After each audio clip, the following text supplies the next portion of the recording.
सोच सकते हैं कि जो एक वेब सीरीज के दो किरदारों के नाम पूरे सोशल मीडिया पर तहलका मचा सकते हैं। जी हाँ, बिल्कुल सही सुना आपने। हाल ही में नेटफ्लिक्स पर रिलीज हुई अनुभव सिन्हा की नई वेब सीरीज IC 814 जो कि द कंधार हाईजैक स्टोरी को लेकर सोशल मीडिया पर जबरदस्त बहस छिड़ी हुई है।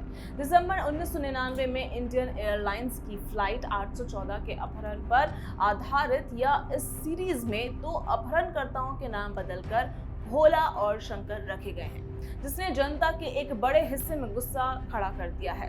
अब सवाल उठता है कि क्या वाकई में ऐसा हुआ है या फिर से ये महज एक अफवाह है। तो आइए इस सच्चाई की तह तक चलते हैं और जानते हैं कि क्या वास्तव में फिल्म निर्माता ने नाम बदलकर कोई एजेंडा सेट करने की कोशिश की या फिर ये महज एक कहानी का हिस्सा है। नमस्कार, मैं मोनिका आपके साथ और इन खबर में आपका स्वागत है। वेब सीरीज IC 814 के रिलीज होते ही सोशल मीडिया पर एक धड़ा फिल्म निर्माता अनुभव सिन्हा के खिलाफ हो गया। आरोप था कि उन्होंने जानबूझकर अपहरणकर्ताओं के मुस्लिम नामों को हिंदू नामों से बदल दिया। सोशल मीडिया पर यह बहस आग की तरह फैल गई और लोग अनुभव सिन्हा को घेरने लगे। कुछ का कहना था कि ऐसा करके उन्होंने धार्मिक भावनाओं को भड़काने का प्रयास किया, जो कि निंदनीय है। तो क्या है कंधार हाईजैक की असली कहानी? 24 दिसंबर 1999 को इंडियन एयरलाइंस की फ्लाइट IC 814 जो कमांडो से दिल्ली के लिए उड़ान भर रही थी, उसे 5 आतंकियों ने हाईजैक कर लिया। अपहरणकर्ताओं ने प्लेन को कई जगहों पर उतारने के लिए मजबूर किया और अंत में वह विमान अफगानिस्तान के कंधार में जाकर रुका, जो उस समय तालिबान के नियंत्रण में था। ये घटना भारतीय इतिहास की सबसे दर्दनाक और भयावह घटनाओं में से एक है, जिसने पूरे देश को हिलाकर रख दिया था। सीरीज में इन अपहरणकर्ताओं को चीफ, डॉक्टर, बर्गर, भोला और शंकर के नामों से संदिग्ध किया गया है। यही वह बिंदु है जिसने सोशल मीडिया पर बवाल मचा दिया। लोगों ने सवाल उठाया कि जब असली अपहरणकर्ताओं के नाम इब्राहिम अतहर, शाहिद अख्तर सईद, सनी अहमद काजी, मिस्त्री, जहूर इब्राहिम और शाकिर थे, तो फिर सीरीज में इन्हें हिंदू नाम क्यों दिए गए?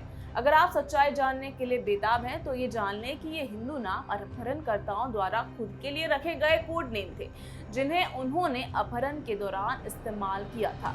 घटना के बाद गृह मंत्रालय ने 6 जनवरी 2000 को एक बयान जारी किया था, जिसने अपहरणकर्ताओं के असली नामों का खुलासा किया गया था। लेकिन इस दौरान अपहरणकर्ताओं ने खुद को कोड नेम जैसे कि भोला और शंकर से पुकारा था, जो कि प्लेन के अंदर के यात्रियों के चालक दल के लिए भी किसी रहस्य से कम नहीं था। इस प्रकार सीरीज में इन्हीं नामों का इस्तेमाल किया गया है, न कि किसी एजेंडे के तहत नाम बदलकर हिंदू नाम दिए गए। ये web series flight into fire the captain story नामक पुस्तक पर आधारित है, जिसे पत्रकार श्रीजॉय चौधरी और फ्लाइट IC 814 के कप्तान देवी शरण ने लिखा है। सीरीज में विजय वर्मा, नसीरुद्दीन शाह, पंकज कपूर और अन्य प्रमुख कलाकारों ने अहम भूमिका निभाई है। इस सीरीज में अपहरण के दौरान घटित हर घटना को बड़े ही नाटकीय तरीके से पेश किया गया है, जिससे दर्शकों को बांध रखने के लिए कुछ काल्पनिक तत्व भी जोड़े गए हैं। अपहरणकर्ताओं ने भारत सरकार से अपनी साथी आतंकियों की रिहाई की मांग की थी, जो भारतीय जेलों में बंद थे। इसके अलावा उन्होंने 200 मिलियन अमेरिकी डॉलर और मृत आतंकी के अवशेष की भी मांग की थी।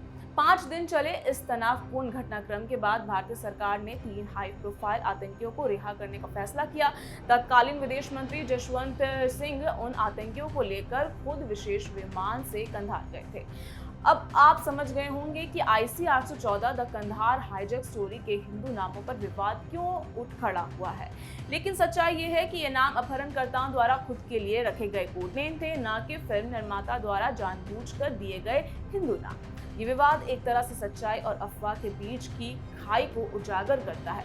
सीरीज ने न सिर्फ कंधार हाईजैक की यादें ताज़ा कर दी, बल्कि लोगों के मन में उठ रहे सवालों और भावनाओं को भी हवा दी।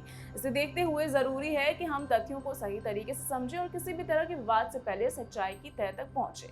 क्या आपने IC 814 the Kandahar hijack story देखी है? अगर हाँ, तो इस विवाद पर आपकी क्या राय है?